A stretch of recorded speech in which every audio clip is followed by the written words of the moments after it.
Hello जी, आज की इस वीडियो में हम लोग बात करने वाले हैं किस तरह हम अपने नोड जेएस से कुछ डेटा भेज सकते हैं अपने माई सीक्वल डेटाबेस को और अपने माई सीक्वल डेटाबेस में उस डेटा को स्टोर करा सकते हैं, सेव करा सकते हैं। लास्ट वीडियो में हम लोगों ने बात की थी कि नोड जेएस को माई सीक्वल के साथ किस तरह कनेक्ट कराया जाए और जो डेटा हमारे पास पड़ा हुआ है माई सीक्वल में उसको किस तरह एक नोड जेएस की एपीआई बना करके फेच किया जाए, गेट किया जाए। अगर अभी तक वो वीडियो नहीं देखी आप लोगों ने तो डिस्क्रिप्शन में मैं लिंक दे दे रहा हूँ, प्लीज़ वो वीडियो देख लीजिए। तो चलिए मैं यहाँ पर वीएस कोड ओपन कर ले रहा हूँ। मैं उसी लास्ट वीडियो के कोड में ही आज का कोड लिखने जा रहा हूँ, क्योंकि हमारा जो फेच का कोड था वो भी वहीं था। आप देख सकते हैं वो ये गेट मेथड के थ्रू हम लोगों ने फेच कराया था। इसके अंदर में हम लोगों ने क्वेरी लिखी थी डेटा को फेच कराने के लिए, क्योंकि आज हम लोग डेटा को इंसर्ट करने वाले हैं, डेटा को भेजने वाले हैं, डेटा को पोस्ट कराने वाले हैं। तो डेटा को पोस्ट कराने के लिए जो मेथड हम लोग यूज़ करते हैं वो पोस्ट मेथड यूज़ करते हैं। तो चलिए पोस्ट मेथड का एक बेसिक स्ट्रक्चर हम लोग तैयार कर लेते हैं और ऐप डॉट पोस्ट में यहाँ लिखूँगा, इसको मैं कॉल कराऊँगा। ऐप कहाँ से आ रहा है? ऐप हम लोगों का एक वेरिएबल है जिसमें एक्सप्रेस हम लोगों ने कॉल किया हुआ है। तो आप मेक श्योर कर लीजिएगा आपने अपना एक्सप्रेस कौन से वेरिएबल में कॉल कराया हुआ है। और पोस्ट दो पैरामीटर्स लेता है, पहला राउट का लेता है, राउट देते हैं, मैं स्लैश डाटा एक राउट देता हूँ। और सेकंड एक पैरामीटर लेता है कॉल बैक फंक्शन, मैं एक कॉल बैक फंक्शन बना लेता हूँ। और अगेन ये पैरामीटर अपने आप में ही दो पैरामीटर लेता है, रिक्वेस्ट और रेस्पॉन्स। मैं रिक्वेस्ट के लिए रेक और रेस्पॉन्स के लिए रेस लिख देता हूँ। अब यहाँ पर मैं एक क्वेरी फंक्शन कॉल करूँगा। ये क्वेरी फंक्शन मेरा कहाँ से आएगा? ये क्वेरी फंक्शन मेरा आ रहा है माई सीक्वल के पैकेज के, जो हमने पैकेज इंस्टॉल किया था। अगर आपने लास्ट वीडियो में देखा हो तो हमने माई सीक्वल का पैकेज इंस्टॉल किया था और उसके बाद हम लोगों ने उसको इंपोर्ट किया था। इंपोर्ट करने के बाद एक कनेक्शन नाम का वेरिएबल बनाया था और उसमें हमने कनेक्शन को क्रिएट किया था। कनेक्शन कौन सा कनेक्शन? माई सीक्वल और नोड जेएस के बीच का कनेक्शन जो है वो क्रिएट कनेक्शन के थ्रू हम लोगों ने दोनों का कनेक्शन क्रिएट किया था। और ये कनेक्शन वेरिएबल वही कनेक्शन वेरिएबल है। आप क्रॉस चेक कर लीजिएगा, हो सकता है आपने कुछ और नाम दिया हो उस वेरिएबल का। तो इसके अंदर में ही मुझे क्वेरी फंक्शन मिल जाता है, मैं लिख लेता हूँ और इसको मैं कॉल करा लेता हूँ। अगेन ये दो पैरामीटर्स लेता है क्वेरी फंक्शन। पहला पैरामीटर लेगा एक अपन क्वेरी और सेकंड पैरामीटर लेगा एक कॉल बैक फंक्शन। तो कॉल बैक फंक्शन जो लेगा उसके अंदर में पहले तो मैं एरर हैंडलिंग कर लेता हूँ। तो एरर हैंडलिंग के लिए सबसे पहले तो मैं इसमें पैरामीटर देता हूँ। पहला पैरामीटर जो पास करता हूँ वो एरर का पास करता हूँ। तो एरर का पैरामीटर पास करके मैं यहाँ पर लिख देता हूँ एक इफ़ स्टेटमेंट कि इफ़ एरर, कि अगर कोई एरर है तो उसको थ्रो कर दिया जाए, थ्रो एरर। तो मैंने यहाँ पर लिख दिया कि अगर कोई एरर है तो उसको थ्रो कर दिया जाए। सेकेंडली ये मेरी अंडरस्टैंडिंग के लिए है, ये मैं लिख रहा हूँ रेस्ट डॉट जेएसएन और इसका मतलब ये है कि अगर मेरा डेटा सक्सेसफुली इंसर्ट हो गया, चला गया, पोस्ट हो गया तो ये मैसेज शो हो जाए और ये मैसेज मिलते ही मैं समझ जाऊंगा कि मेरा डेटा सक्सेसफुली इंसर्ट हो चुका है और सब कुछ ठीक है। तो क्या मैसेज मैं डिस्प्ले कराना चाह रहा हूँ? सक्सेस डेटा इंसर्टेड सक्सेसफुली, ये मैं मैसेज डिस्प्ले कराना चाहता हूँ। यहाँ पर स्पेलिंग शायद थोड़ी गलत हुई है, INSRTED है। ओके, तो हमारा 70-80% काम हो गया है, बट अभी भी हमने क्वेरी नहीं लिखी है। तो इंसर्ट के लिए कौन सी क्वेरी होती है? इंसर्ट के लिए होती है इंसर्ट इनटू। ओके, क्वेरी के बारे में अभी और डिटेल्स में जानेंगे। उससे पहले मैं अपना वर्क बेंच ओपन करके आपको दिखा देता हूँ कि मेरा स्कीमा कौन सा है। तो मेरा स्कीमा है कंपनी डेटा। हम लोगों ने लास्ट वीडियो में क्रिएट किया था ये स्कीमा और उसके अंदर में हम लोगों ने एक टेबल क्रिएट की थी एम्प्लॉय डेटा की। इस एम्प्लॉय डेटा को अगर मैं खोलूँ तो आप देख सकते हैं इसमें हम लोगों ने 4 कॉलम्स बनाए थे, ID, employee name, employee age, employee salary. और इसमें हम लोगों ने कुछ डेटा डाला था, मैन्युअली डाला था डेटा लास्ट वीडियो में। बट आज कैसे डालेंगे डेटा? आज नोड जेएस के थ्रू डालेंगे। मैन्युअली डाटा कैसे पड़ता है? आप सिंपली यहाँ पर आ करके इंसर्ट रो कर सकते हैं और यहाँ पर जैसे 8 है तो मैं यहाँ कुछ डेटा फिल देता हूँ 9, नाम दे देता हूँ हरी, और एम्प्लॉय एज दे देता हूँ 51, सैलरी दे देता हूँ कुछ 12,000, और यहाँ करके यहाँ मैं अप्लाई पे क्लिक करूँगा तो ये डेटा मैन्युअली चला जाएगा। अब देखिए मैं मैन्युअली डाटा डाल रहा हूँ फिर भी ये एक क्वेरी चला रहा है, हमारा वर्क बेंच अपने आप ही एक क्वेरी चला रहा है। क्वेरी कौन सी चला रहा है? क्वेरी वही सेम चला रहा है जो हम लोग नोड जेएस में यूज़ करने वाले हैं। आप ध्यान दीजिए, आप कोई सी भी बैकएंड लैंग्वेज इस्तेमाल कर रहे हो, लारवेल, पाइथन, जावा, नोड जेएस, कोई भी एक्स वाई जेड, क्वेरी हर केस में सेम रहेगी। इनफैक्ट आप अगर वर्क बेंच के थ्रू या PHP माई एडमिन के थ्रू अगर डेटा डाल रहे हैं, मैन्युअली इंसर्ट कर रहे हैं, तो भी क्वेरी सेम ही रहेगी। तो चलिए एक काम करते हैं, इसी क्वेरी को कॉपी कर लेते हैं। यहाँ पर मैं डेटा डाल नहीं रहा हूँ, इसको मैं कैंसिल कर देता हूँ और यहाँ पर मैं रिवर्ट का बटन दबा देता हूँ। इससे क्या हुआ, ये डेटा वापस से चला गया। अभी देखिए यहाँ पर 8 फील्ड मेरी 8 तक ही है। ओके, तो अब यहाँ पर हम लोग कोड पे आ जाते हैं। वही क्वेरी हम लोगों ने जो कॉपी की थी यहाँ पर हम लोग पेस्ट कर देते हैं और यहाँ पर थोड़ा इसको स्ट्रक्चर्ड कर देते हैं। और यहाँ पर ध्यान रखिए इसकी रिक्वायरमेंट हमको नहीं है, ये जो कॉमा है इसकी रिक्वायरमेंट नहीं है, इसको भी हम लोग हटा देते हैं और ये हमारा कोड तैयार हो चुका है। ठीक है, बट अभी हमारे पास एक समस्या यहाँ पर और है। समस्या ये है, मैं आपको करके दिखाता हूँ।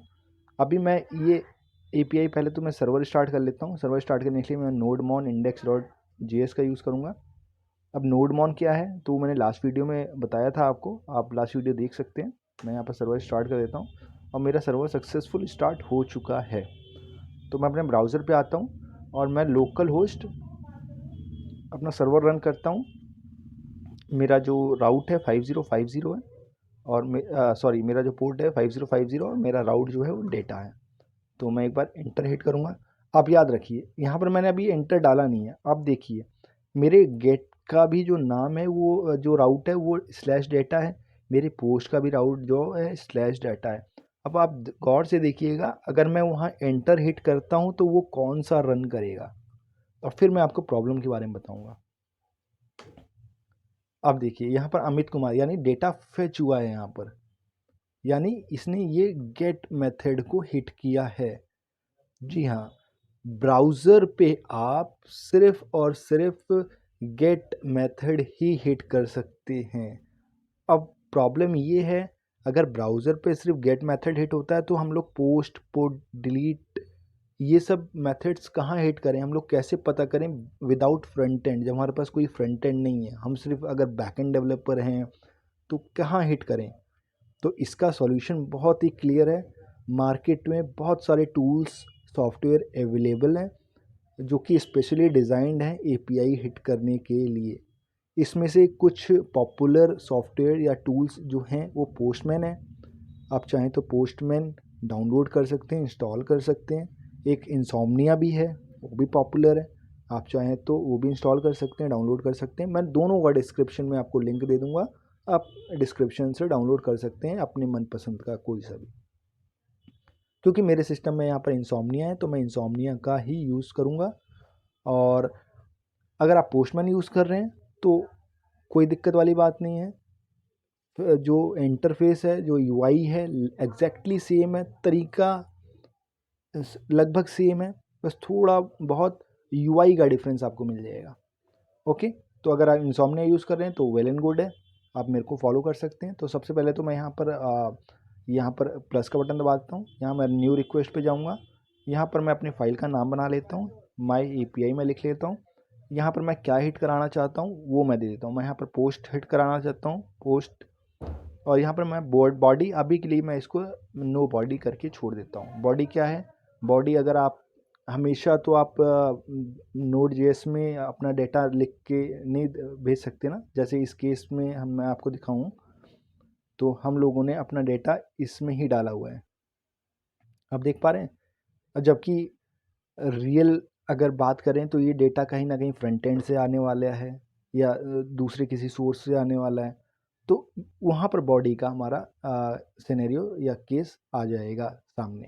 ओके, ये भी हम करेंगे अभी थोड़ी देर में। तो सबसे पहले तो ये हिट करके देख लेते हैं हमारा सक्सेसफुल काम कर रहा है कि नहीं, पहले इसको क्रिएट कर लेते हैं। ओके, अब यहाँ पर जैसे ही आप जो भी देते हैं वो वहाँ पर ब्राउज़र में सेम वही आप यहाँ भी लिख सकते हैं, लोकल होस्ट। मैं एक काम करता हूँ, मैं अपने ब्राउज़र से इसको ही कॉपी कर लेता हूँ, यहाँ मैंने पेस्ट कर दिया। अब यहाँ पर मैं पोस्ट की जगह अगर मैं गेट लगाता हूँ तो ये सिर्फ गेट को ही हिट करेगा। मैं गेट अगर भेजता हूँ, सेंड करूँगा, आप देखो इसने गेट ही लिया है। ओके, अब मैं अगर पोस्ट करता हूँ तो सेंड करूँगा तो मेरा डेटा इंसर्ट हो जाएगा। ओके, चलो मैं एक बार सेंड करता हूँ इसको। आप देखो मेरा डेटा सेंड हो चुका है और मेरे को मैसेज मिल चुका है। ये मैसेज कहाँ से आ रहा है मैं दिखा देता हूँ आपको। ये मैसेज यहाँ से आ रहा है, जो हमने ये मैसेज अपनी अंडरस्टैंडिंग के लिए लिखा था, डेटा इंसर्टेड सक्सेसफुल। ओके, और ये डेटा, इसका मतलब ये है कि डेटा हमारा सक्सेसफुली इंसर्ट हो चुका है। चलिए एक बार वर्क बेंच पे आके इसको क्रॉस चेक कर लेते हैं, डेटा हमारा आया कि नहीं आया। आप देख सकते हैं यहाँ डेटा तो नहीं आया। ओके, बट डेटा ऐसे नहीं आएगा, आपको रिफ़्रेश करना पड़ेगा इसको एक बार। तो यहाँ पर एक रिफ़्रेश का बटन है, यहाँ पर आप रिफ़्रेश करेंगे तो आपको डेटा मिल जाएगा। आप देखिए 9 हरी और एज में 51, जो भी हमने डेटा फिल किया था वो डेटा हमारा आ चुका है। ओके, तो यहाँ पर ये चीज़ तो हमारी कंप्लीट होती है। चलिए अपने कोड पे आ जाते हैं। अब सेकंड चीज़ कर लेते हैं बॉडी, यानी कि डेटा। अब हम एक काम करेंगे कि यहाँ से हम इस बॉडी से डेटा को भेजेंगे। यहाँ पर मैं एक काम करता हूँ, यहाँ जेएसएन सेलेक्ट कर लेता हूँ। ओके, और यहाँ पर मैं कुछ डेटा लिख लेता हूँ। स्ट्रिंग में सेम दूंगा आईडी, और यहाँ पर मैं आईडी में क्योंकि इसमें प्राइमरी की लगी हुई है तो ये डुप्लीकेट नहीं हो सकता। प्राइमरी की दोस्तों होता है, जैसे मैंने आईडी पे प्राइमरी की लगाई हुई है तो प्राइमरी की मतलब होता है आप उसको डुप्लीकेट नहीं कर सकते। मतलब मैं 9 को दोबारा 9 नहीं डाल सकता हूँ, इसलिए मैं इस एक बार देख के डाल लेता हूँ। 9 है तो मैं यहाँ पर आईडी में 10 दे देता हूँ। ओके, और दूसरा है मेरे पास एम्प्लॉय नेम। तो एम्प्लॉय नेम में मैं कुछ भी दे देता हूँ, XYZ दे देता हूँ, XYZ। ओके, और यहाँ पर मैं दे देता हूँ एम्प्लॉय एज। तो एम्प्लॉय एज में मैं दे देता हूँ दोस्तों लेट्स से 23। और यहाँ पर मेरा जो लास्ट कॉलम है वो एम्प्लॉय सैलरी का है, एम्प्लॉय सैलरी का है। सैलरी की स्पेलिंग में करेक्ट कर लेता हूँ, और एम्प्लॉय सैलरी में मैं सैलरी डाल देता हूँ कुछ 8000। ओके, बट अभी मैं इसको सेंड करूँगा तो यहाँ पर ये डेटा नहीं जाएगा। क्यों नहीं जाएगा? क्योंकि अभी मैं यहाँ पर बॉडी कैप्चर नहीं कर रहा हूँ। कहाँ नहीं कैप्चर कर रहा हूँ? अपने कोड में कैप्चर नहीं कर रहा हूँ। ओके, तो कोड में कैसे कैप्चर करेंगे? तो कोड में कैप्चर करने के लिए बॉडी को सबसे पहले तो मैं यहाँ पर इसको डिस्ट्रक्चर कर लेता हूँ। सॉरी, ये कॉन्स्ट है। मैं इसको डिस्ट्रक्चर कर लेता हूँ। मेरी जो भी बॉडी की फील्ड्स आने वाली हैं मेरे पास क्या क्या आने वाला है? आईडी आने वाला है, और क्या आने वाला है? एम्प्लॉय नेम आने वाला है, EMP नेम आने वाला है। थर्ड मेरे पास आने वाला है EMP एज आने वाली है। फोर्थ मेरे पास आने वाला है EMP सैलरी। ये 4 चीज़ें आने वाला है। अब कैसे आएंगी यहाँ पर? यहाँ पर दोस्तों हमारा काम आएगा रिक्वेस्ट। ओके, तो क्योंकि रिक्वेस्ट के लिए हमने रेक लिख रखा है तो मैं यहाँ लिखूंगा रेक डॉट बॉडी। ओके, यानी कि बॉडी में जो पड़ा हुआ है वो आप दे दीजिए। यानी आईडी है तो आईडी में दे दीजिए, एम्प्लॉय नेम है तो एम्प्लॉय नेम के अंदर दे दीजिए, एम्प्लॉय एज है तो एज के अंदर दे दीजिए, सैलरी है तो सैलरी के अंदर में दे दीजिए। बट अभी भी यहाँ पर एक चीज़ हमको लिखनी पड़ेगी, क्योंकि जो आप ध्यान देखो, हम डेटा जो है एक जेएसएन ऑब्जेक्ट में भेज रहे हैं, क्योंकि ये बॉडी जो है हमेशा जेएसएन ऑब्जेक्ट में ही आएगी। तो हम यहाँ पर जेएसएन में ही बॉडी को भेज रहे हैं, और उस जेएसएन को हम लोगों को पार्स करने के लिए यहाँ पर हम लिख देते हैं एक्सप्रेस का अपना कि ऐप डॉट यूज़, क्या लिखेंगे? एक्सप्रेस डॉट JSON, और इसको हम लोग कॉल करा लेंगे तो हमें कोई एरर नहीं मिलेगा और JSON जो है वो पार्स होके आएगा हमारे पास। ओके न, अगर ये नहीं लिखते तो क्या होता, हमको एरर तो नहीं मिलता लेकिन हमारे को जो डेटा मिलता वो अनडिफाइंड मिलता, क्योंकि वो पार्स नहीं हो पाता है, वो हमारा जो कोड है, जो नोड है, वो समझ नहीं पाता उस चीज़ को। ओके, तो चलिए हमारा बस काम हो चुका है, लगभग सारा काम हो चुका है। बस अब ये जो आईडी है हम यहाँ आईडी में पास कर देंगे, नेम नेम में पास कर देंगे, इसी तरह सब में पास कर देंगे। ओके, कहाँ पर, वैल्यूज़ के अंदर में। तो चलिए ऐसे पास कर देते हैं। अब इसमें पास करने के लिए सबसे इम्पॉर्टेंट चीज़ क्या है, मैं यहाँ से तो स्ट्रिंग पहले हटाता हूँ, मैं यहाँ लगाता हूँ टिल्डा, यहाँ भी और यहाँ भी टिल्डा। अब टिल्डा कौन सा होता है, आपके कीबोर्ड में टैब के ऊपर जो बटन होगा टिल्डा का होता है, टिल्डा बोलते हैं उसको।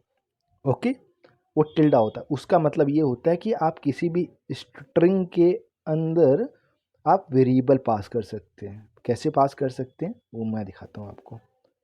जैसे कि हमारे पास यहाँ पर ये 9 है, तो 9 पे अगर हमें आईडी लिखना है तो यहाँ हम लिखेंगे आईडी, और साथ में हम इसको करली ब्रेसेस में रैप कर लेंगे और बाहर हम लिख देंगे डॉलर, डॉलर का साइन।